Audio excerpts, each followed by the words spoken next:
الحمدللہ رب العالمین والصلاة والسلام علی سید الانبیاء والمرسلین اللہم صلی علی سیدنا و مولانا محمد وعلی آلہ واصحابہ وبارک وسلم وصلی علیہ۔ دنیا کے تمام دیکھنے والوں کو، تمام چاہنے والوں کو، تمام پیار کرنے والوں کو، اور جہاں جہاں تک اس وقت میری آواز کو سنا اور مجھے دیکھا جا رہا ہے، جنید اقبال کی جانب سے انتہائی محبت کے ساتھ السلام علیکم۔ ایک بار پھر ناظرین، آپ کو پر نور صبح میں صبح نور کے ساتھ میں دل کی عطا گہرائیوں سے خوش آمدید کہتا ہوں، اور آئیے بلا توقف چلے حضرت ابو انیس محمد برکت علی علیہ رحمہ کی تالیف اسماء نبی کریم صلی اللہ علیہ وآلہ وسلم سے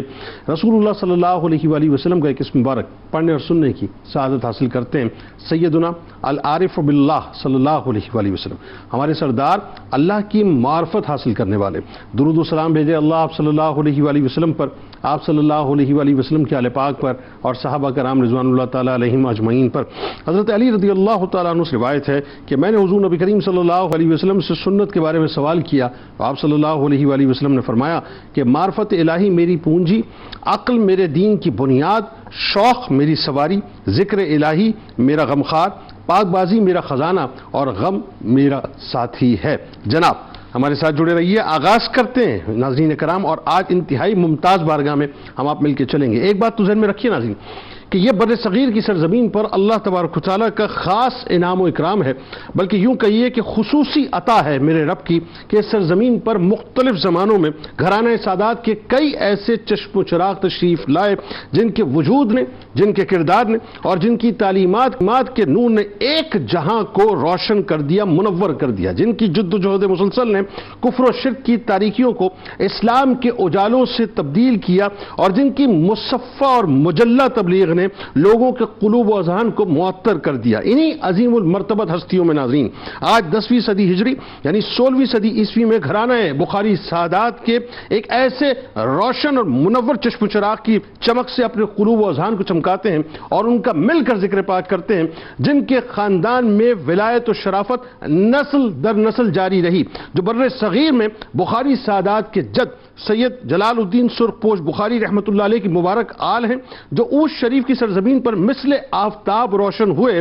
اور لاہور کی سرزمین کو جنہوں نے اپنے وجود سے، اپنے کردار سے اور اپنی انتہائی حسین ترین اور خوبصورت تعلیمات سے مہکایا، دنیا جنہیں انتہائی ادب کے ساتھ حضرت میرا موج دریا بخاری سوروردی رحمۃ اللہ علیہ کے نام سے یاد کرتی ہے۔ ناظرین کرام، حضرت موج دریا بخاری رحمۃ اللہ علیہ وہ عظیم المرتبت ہستی ہیں جن کی ابتدائی تعلیم و تربیت اپنے والد گرامی کے سائے میں ہوئی، جو علم کی تکمیل کر کے معرفت کی شاہراہ کے مسافر بنے، اور جو اپنے والد ہی سے خرقہ خلافت پا کر سلسلہ سوروردیہ سے منسلک ہو گئے، یعنی جن کے والد گرامی نے ہی ان کی ظاہری و باطنی تربیت کی اور مخلوق خدا کو فیض رسانی کی باقاعدہ تلقین فرمائی۔ یعنی یوں سمجھ لیجئے یا یوں کہہ لیجئے کہ آپ کے والد گرامی جو آپ رحمۃ اللہ علیہ کے مرشد کریم بھی تھے، بلکہ پہلے مرشد کریم تھے، اور میرا تو ماننا یہ ہے کہ والد ہی کو ہمیں اپنا پہلا مرشد سمجھنا چاہیے اور والد ہی کو اولاد کا پہلا مرشد بننا چاہیے۔ تو پہلے مرشد کریم بھی تھے، انہوں نے آپ کی سرشت میں لوگوں کی خدمت کا جذبہ باقاعدہ بو دیا تھا۔ آپ نے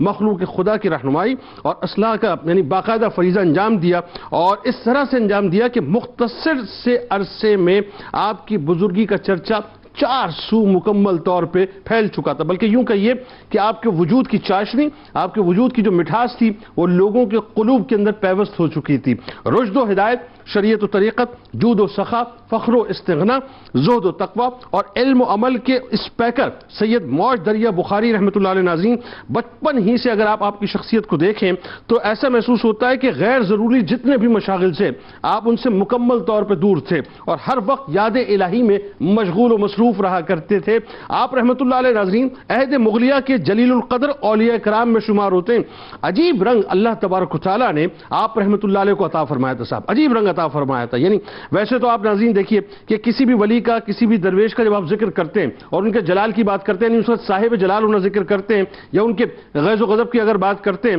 تو ہوتا یہ ہے کہ جلال میں یقیناً وہ خوش نہیں ہوتے، لیکن آپ رحمۃ اللہ علیہ کا معاملہ بڑا عجیب تھا صاحب۔ روایتیں یہ بتاتی ہیں کہ جب کبھی آپ جلال میں آ کر خوش ہوتے تو تو عالم یعنی جلال میں آ کر خوش ہوتے تو عالم یہ ہوتا کہ اللہ تبارک و تعالیٰ کی رحمتیں اور اس کے فضل کا دریا باقاعدہ بہنا شروع ہو جایا کرتا تھا. اللہ تعالیٰ نے آپ رحمۃ اللہ علیہ کو وہ مقام اور مرتبہ عطا فرمایا تھا کہ آپ جو بھی فرما دیا کرتے تھے وہ کام ہو جایا کرتا تھا. یعنی جس کسی پر آپ کی توجہ ہو جایا کرتی تھی وہ سنور جایا کرتا تھا، اور جس کام کو آپ توجہ سے دیکھ لیا کرتے تھے وہ کام پائے تکمیل تک پہنچ جایا کرتا تھا. یعنی دوسرے لفظوں میں کہہ لیجئے کہ آپ مستجاب الدعوات تھے. یہی وجہ تھی ناظرین کہ شہنشاہ اکبر کی فوج، اب شہنشاہ اکبر ظاہر ہے آپ کو پتا ہے کہ وہ ایک ایسی شخصیت کے انتہائی کنٹروورشل لیکن جو ابتدائی دور ہے اس کے اندر ایک معاملہ نظر آتا ہے اور بڑا عجیب سا معاملہ نظر آتا ہے کہ شہنشاہ اکبر کی جو فوج جو ہے ناظرین وہ چتوڑا کے جس قلعے کی مطلب مضبوط قلعے کو جو ہے وہ عسکری طور پہ تباہ نہیں کر پا رہے تھے، اس کو فتح نہیں کر پا رہے تھے. تو کسی نے مشورہ دیا تو شہنشاہ اکبر کی خصوصی درخواست پر آپ رحمۃ اللہ علیہ کے وجود کے فیضان کی برکت سے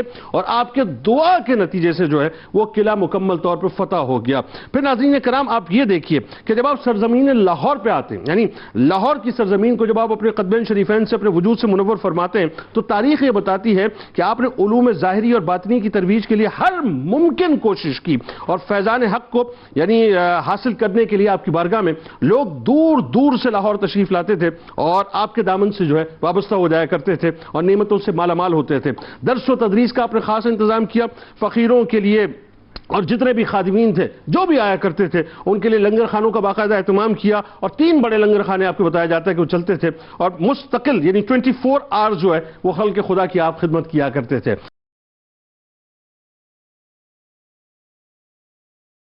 سب سے پہلے تو میرا خیال ہے علامہ صاحب جو بڑی خاص بات اور میرا خیال ہے یہ لوگوں کو تھوڑا سا ہسٹوریکل بیک گراؤنڈ اس اعتبار سے بھی بتائیے کہ میرا موج دریا بخاری سہروردی رحمۃ اللہ علیہ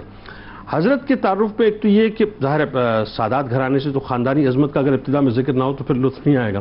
لیکن آپ کے جد امجد کے بارے میں ضرور بتائیں، یعنی جنہیں کہا جاتا ہے کہ آپ بنیادی طور پہ جو ہیں وہ اپنا یعنی اجداد میں پہلی شخصیت ہیں جو بر صغیر پاک و ہند کو اپنے قدمین شریفین سے نوازتے ہیں، حضرت جلال الدین سرخپوش بخاری رحمۃ اللہ علیہ. تو ان کے مقام و مرتبے سے آغاز کیجیے. بسم اللہ الرحمن الرحیم. سب سے پہلے تو یہ آج ہماری سعادت ہے کہ اتنے بڑے سید زادے کا ہم تذکرہ کر رہے ہیں، اور ساتھ یہ بھی ہمارے لیے خوش نصیبی ہے کہ 2 سادات کے ساتھ بیٹھ کر ان کے اجداد اور ان کے بزرگوں کا تذکرہ کر رہے ہیں. اللہ تعالیٰ اس عظیم ہستی کے فیوزات ہمارا مقدر اور نصیب فرمائے. آمین آمین. بلا شبہ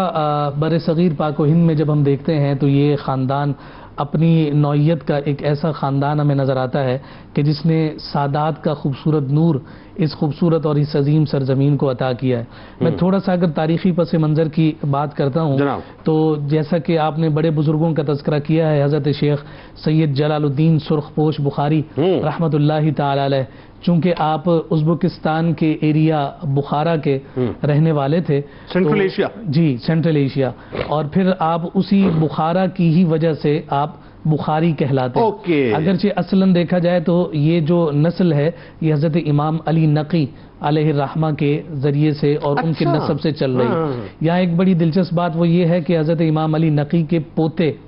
ان کے پوتے ہیں جناب سید علی اصغر، ان کے 2 بیٹے تھے، ایک سید عبداللہ اور دوسرے سید اسماعیل. اچھا. تو حضرت سید جلال الدین سرخپوش بخاری رحمۃ اللہ تعالی علیہ، یعنی یہ جو بخاری سادات یہاں بر صغیر سب کانٹیننٹ تشریف لے کر آئے، یہ حضرت سید عبداللہ کی نسل سے یہاں تشریف لے کر. اچھا. یعنی امام نقی علیہ السلام کے پوتے کی نسل سے جو جی بالکل پوتے ہیں جناب علی اصغر، ان کے 2 بیٹے پوتے کی نسل، ہاں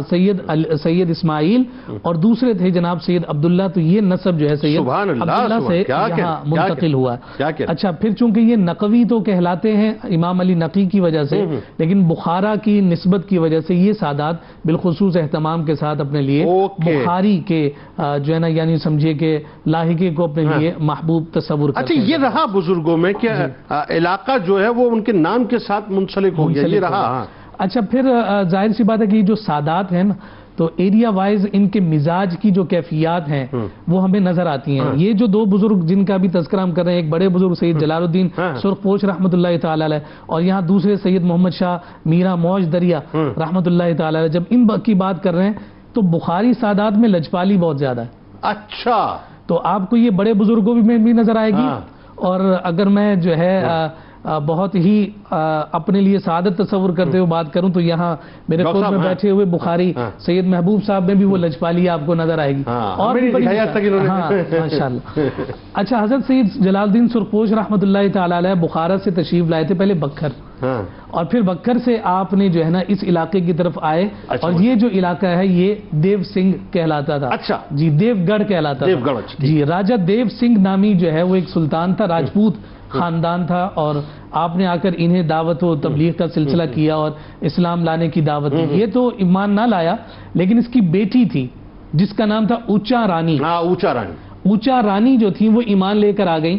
تو پھر علاقے کے افراد کی رعایت کرتے ہوئے آپ نے اس دیو گڑھ کا نام ان سے منسوب کر دیا، یعنی اونچ کہنا شروع کر دیا۔ پھر یہ شریف اب جب آپ کا مزار شریف وہاں بن گیا تو پھر جہاں بزرگ آ جائیں تو وہ مقام بھی شریف ہو جاتا ہے۔ اب وہ اونچا رانی سے جو اونچ ہوا، اب حضرت سرخپوش رحمۃ اللہ تعالی علیہ کی وجہ سے یہ اونچ شریف کہلانے لگا۔ سبحان اللہ۔ مادرزاد ولی تھے، بچپن ہی سے آپ سے کرامات کا ظہور ہے، اور پھر یہی رنگ اور یہی انداز آگے ان کی نسل میں ہمیں منتقل ہوتے ہوئے نظر آتا ہے۔ حضرت سید جلال الدین مخدوم جہانیہ جہاں گشت رحمۃ اللہ تعالی علیہ کو دیکھیے کہ وہ بھی آپ ہی کے نسب سے آگے ہمیں نظر آ رہے ہیں۔ اب جب حضرت میرا موج دریا بخاری رحمۃ اللہ تعالی علیہ کا جب ہم تذکرہ کر رہے ہیں تو آپ کی جو سن ولادت ہے وہ 940 ہجری ہے، ٹھیک ہے، یعنی 1533 عیسوی میں آپ کی ولادت ہوئی ہے، 16 صدی عیسوی ہو گئی اور 10ویں صدی ہجری۔ اور دوسرا جو مغل بادشاہ ہے نصیر الدین ہمایوں کے عہد حکومت میں آپ کی ولادت اونچ شریف میں ہوئی ہے۔ تو آپ جب تشریف لے کر آ رہے ہیں اور آپ کی ولادت باسعادت خاندانی عظمت ہی کے اعتبار سے ایسی جانی پہچانی ہے، یہ بات ذہن نشین رہے۔ سادات میں ابتدا ہی سے علم کا رجحان بڑی پختگی کے ساتھ قائم تھا، اور آج کے سادات کے لیے یہ انتہائی اہم پیغام ہے۔ شہنشاہ بغداد کو دیکھ لیجئے، سید جلال الدین سرخپوش رحمۃ اللہ تعالی علیہ کے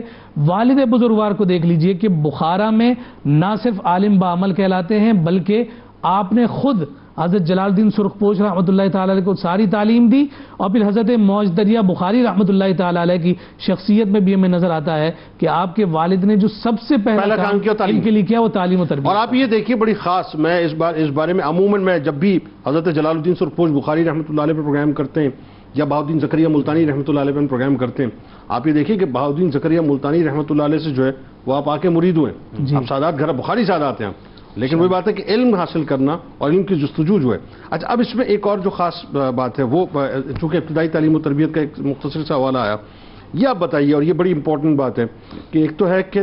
نسبی فضیلت اللہ تعالیٰ نے آپ کو عطا کی ہے نا، اور ایک یہ ہے کہ وہ آپ کا جو ایک کسبی رجحان ہے کہ آپ جس طرح سے جد و جہد مسلسل کرتے ہیں، محنت کرتے ہیں، اپنے آپ کو ریفائن کرتے ہیں، ریفارم کرتے ہیں، اور پھر وہی بات ہے کہ اس شیپ میں اپنے آپ کو ڈھالتے ہیں جو مروج طریقہ اس معاشرے کا ہے، اس دور کا ہے، جو ڈیمانڈ ہے،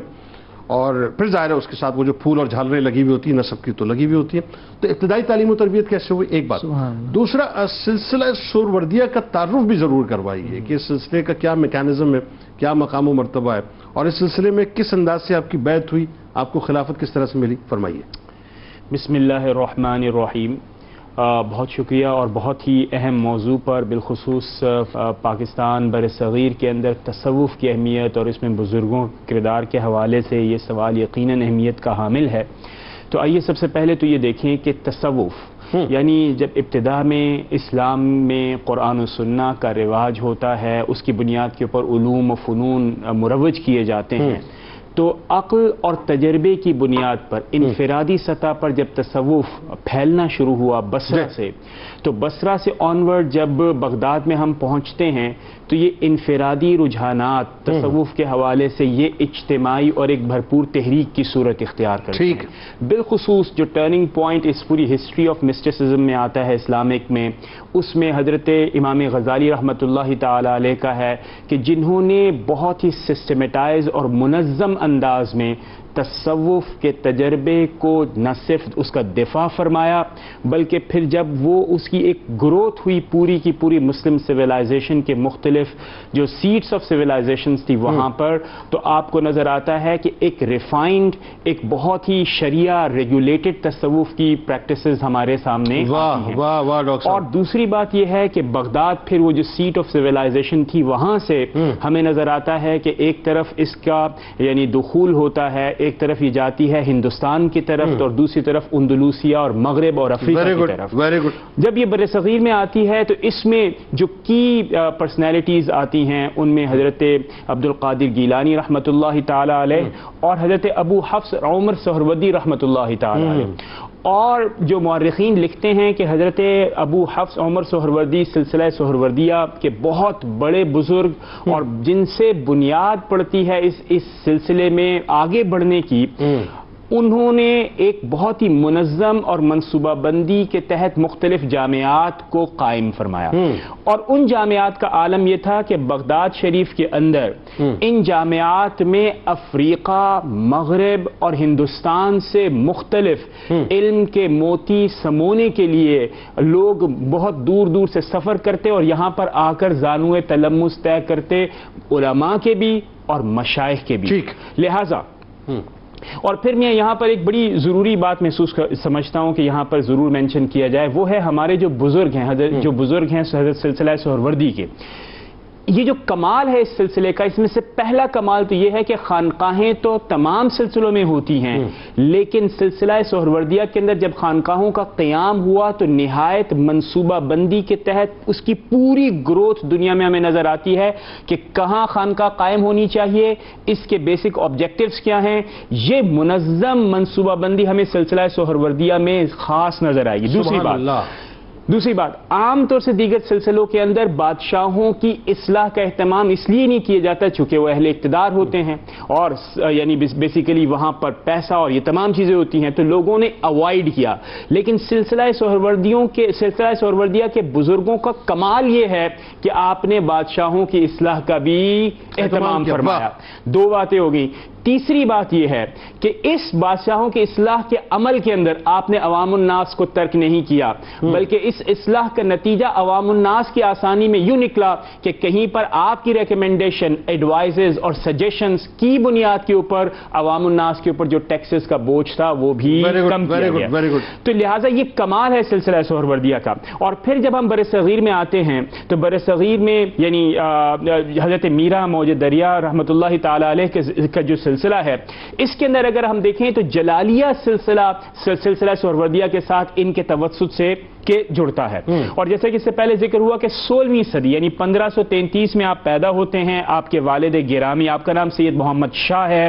آپ کے والد کا نام سید صفی الدین ہے. تو سب سے پہلی علمی درسگاہ کون ہے؟ آپ کے والد گرامی. ٹھیک ہے. خود ولی کامل، صاحب کرامت شخصیت ہیں. قرآن کریم کی تعلیم سے آپ کی قرآن کریم کی یعنی جسے ناظرہ اور پھر حفظ، اس سے آپ کا آغاز ہوتا ہے. اور پھر اس کے بعد ظاہری علوم کا اہتمام اور پھر باطنی علوم کی طرف توجہ، اور وہ بھی کیا کہ دل میں شوق توحید. یہ دامنگیر جب ہوتا ہے تو پھر آپ سلسلہ سہروردیہ میں بیعت کرتے ہیں. آپ کے والد گرامی مجاہدے ہوتے ہیں، حقیقت تک پہنچتے ہیں، خرقہ خلافت آپ کو آپ کے والد گرامی عطا ہوتی ہے. اور پھر سلسلہ سہروردیہ کے یہ بہت بڑے بزرگ عوام کی خدمت میں روبہ عمل ہمیں نظر آتے ہیں.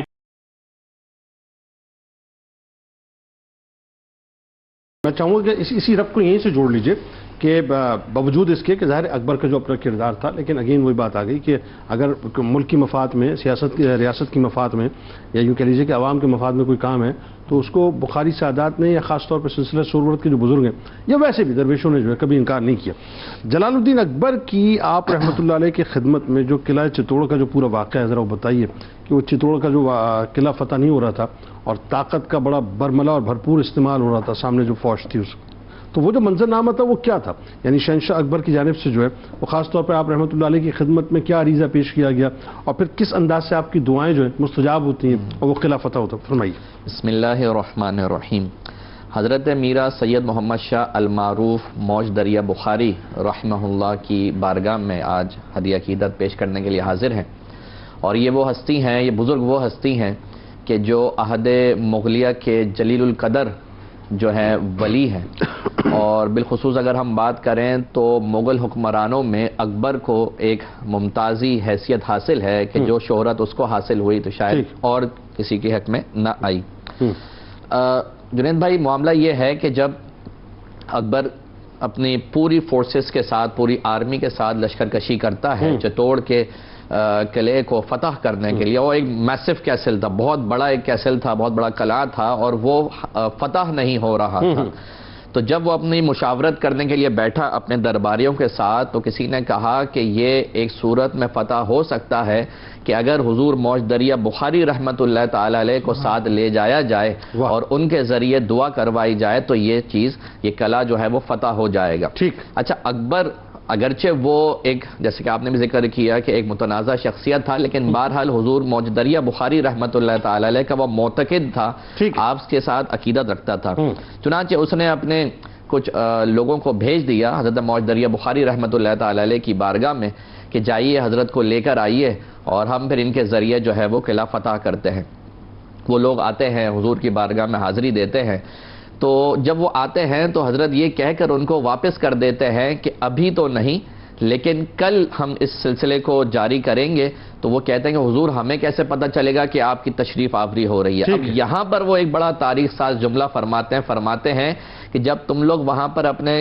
جو شامیانے ہیں، اپنی کناتے ہیں، اپنے خیمے ہیں، قائم کر لو تو دیکھنا شام کے اوقات میں ایک لال سرخ آندھی چلے گی، اور اس وقت تمہارے سارے خیمے جو ہیں وہ اڑ جائیں گے، تمہاری جو شمعیں ہیں وہ بجھ جائیں گی، لیکن ایک خیمہ ہوگا، ایک شامیانہ ہوگا جو لگا ہوا ہوگا، جس میں شمع بھی جو ہے فروزہ ہوگی، بس وہیں پہ آ جانا، وہیں پہ میں تمہارا انتظار کر رہا ہوں۔ تو بہرحال حسب قول جو ہے وہ جب پہنچتے ہیں تو وہیں حضور تشریف فرما ہوتے ہیں۔ اکبر، حتیٰ کہ آپ اندازہ کیجئے کہ اکبر جو ہے وہ سلطان ہے، بادشاہ وقت ہے، لیکن ننگے پیر جو ہے وہ حضرت کی بارگاہ میں حاضری دے رہا ہے، آپ کے جا کے آگے ریکویسٹ کر رہا ہے کہ حضور قلعہ فتح کرنا ہے۔ اچھا، وہاں پہ جب جاتے ہیں تو پھر معاملہ یہ ہوتا ہے کہ فرماتے ہیں کہ ٹھیک ہے، تمہارا قلعہ جو ہے جس کی تم بات کر رہے ہو یہ فتح ہو جائے گا، لیکن کل فتح کریں گے ہم اسے۔ اچھا، صبح سویرے پھر یہی معاملہ ہوتا ہے کہ جب صبح سویرے قلعہ فتح کرنے کے لیے جاتے ہیں تو حضرت میرا موج دریا بخاری رحمت اللہ تعالی علیہ بھی ان کے ساتھ ہو جاتے ہیں، اور قلعے کی دیوار پہ جا کر آپ 3 بار اللہ تبارک و تعالی کا نام پاک ذکر کرتے ہیں، اللہ اللہ اللہ،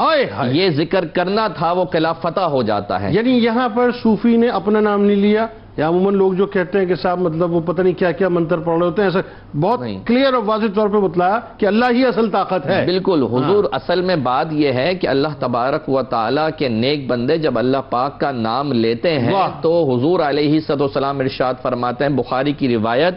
کہ ان من عباد اللہ من لو اقسم علی اللہ لابرہ،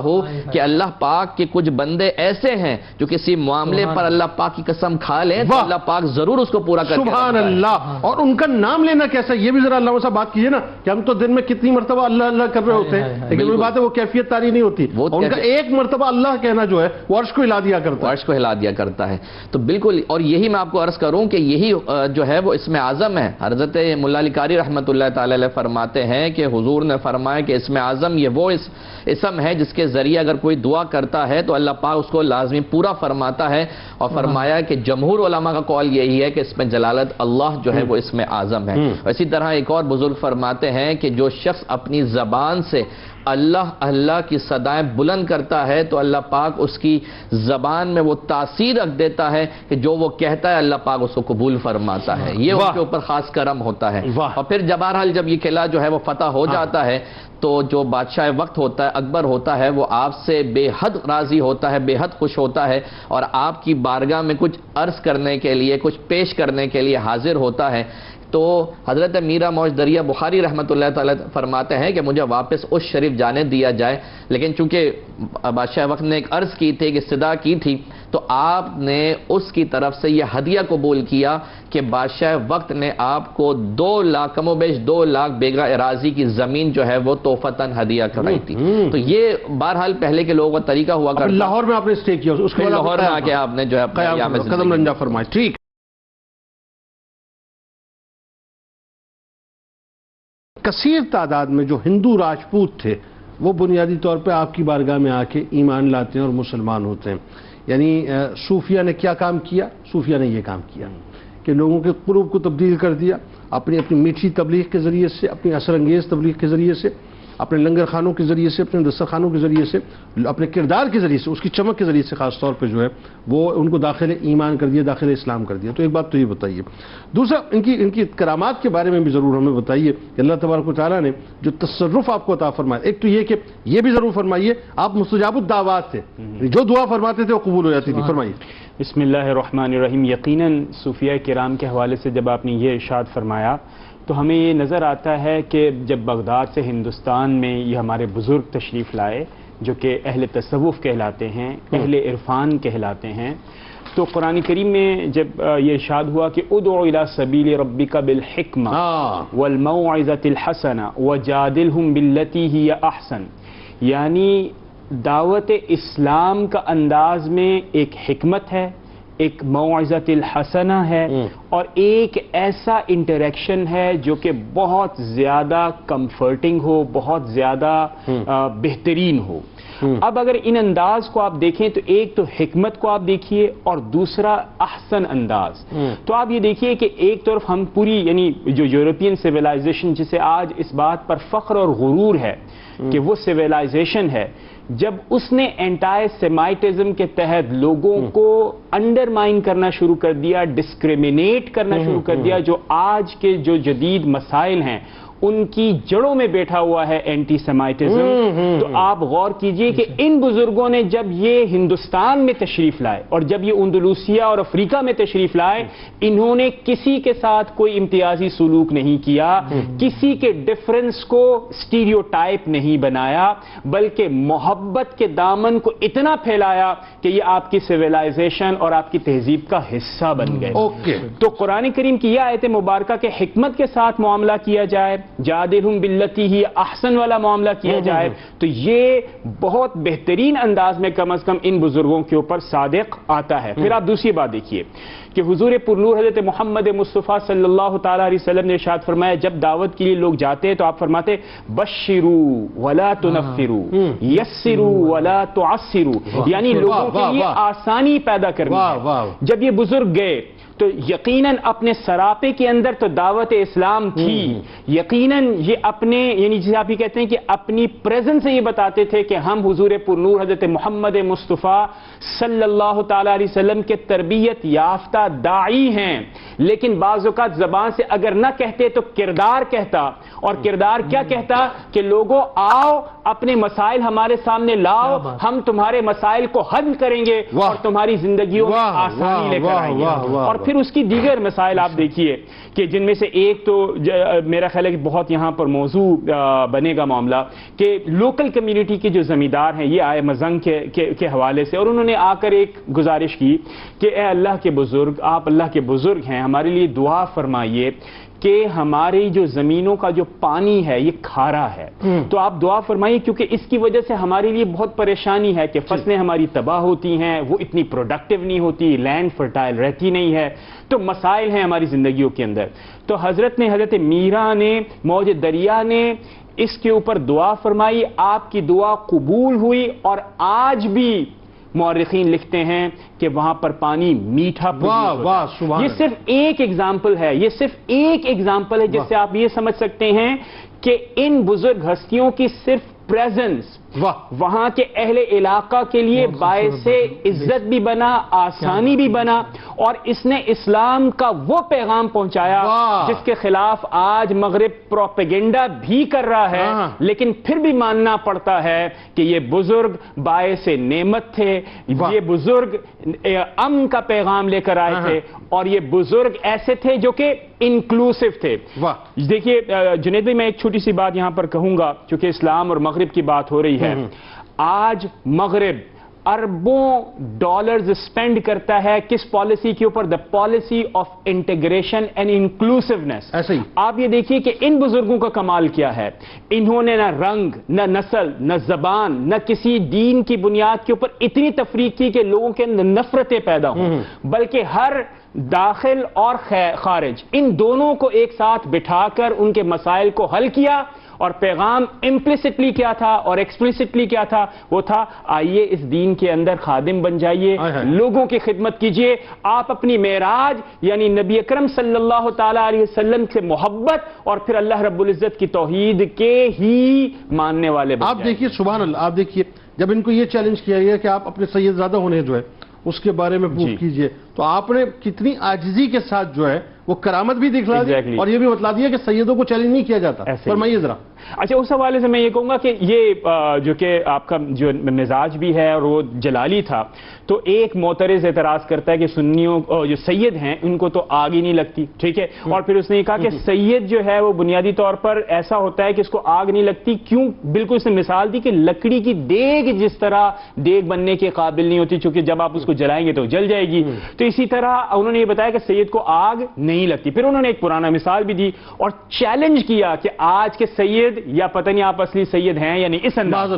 تو یہ جب چیلنج آیا تو اس چیلنج کے اوپر آپ جلال میں بھی آئے، لیکن آپ کا جلال جیسے کہ پہلے بھی ذکر ہوا باعث زحمت نہیں، بلکہ چیزوں کو ایکسپلین کرنا اور لوگوں کے لیے آسانی کا باعث بنا، اور پھر آپ نے یہ دکھایا کہ آگ کس طرح نہیں چھوتی۔ بہت شکریہ آپ تینوں، اب آپ کا تشریف لائے، اللہ سے دعا ہے کل بروز محشر اللہ تعالیٰ بخاری سادات کا صدقہ ہمارے بخاری سادات کے ذریعے سے جو ہے وہ ہم سب کو یعنی ذکر کرنے والوں کو اور سننے والوں کو عطا فرمائے۔ آئیے صاحب، کتاب الشفا گھبراہٹ سے دور کا آپ کو وظیفہ بتلاتے ہیں کہ اگر کسی شخص کے دل میں گھبراہٹ ہو تو سورہ رات کی آیت نمبر 28 اول و آخر درود پاک کے ساتھ 41 بار پڑھ کر پانی پر دم کر کے پلائیں، انشاءاللہ ہر قسم کی گھبراہٹ دور ہو جائے گی۔ حضرت علی کرم اللہ وجہ الکریم کا کمال قول مبارک ہے کہ حق کی تلخی پر صبر کرو، کیونکہ مصیبتوں پر صبر کرنا دشمنوں کی خوشی کو خاک میں ملا دیتا ہے۔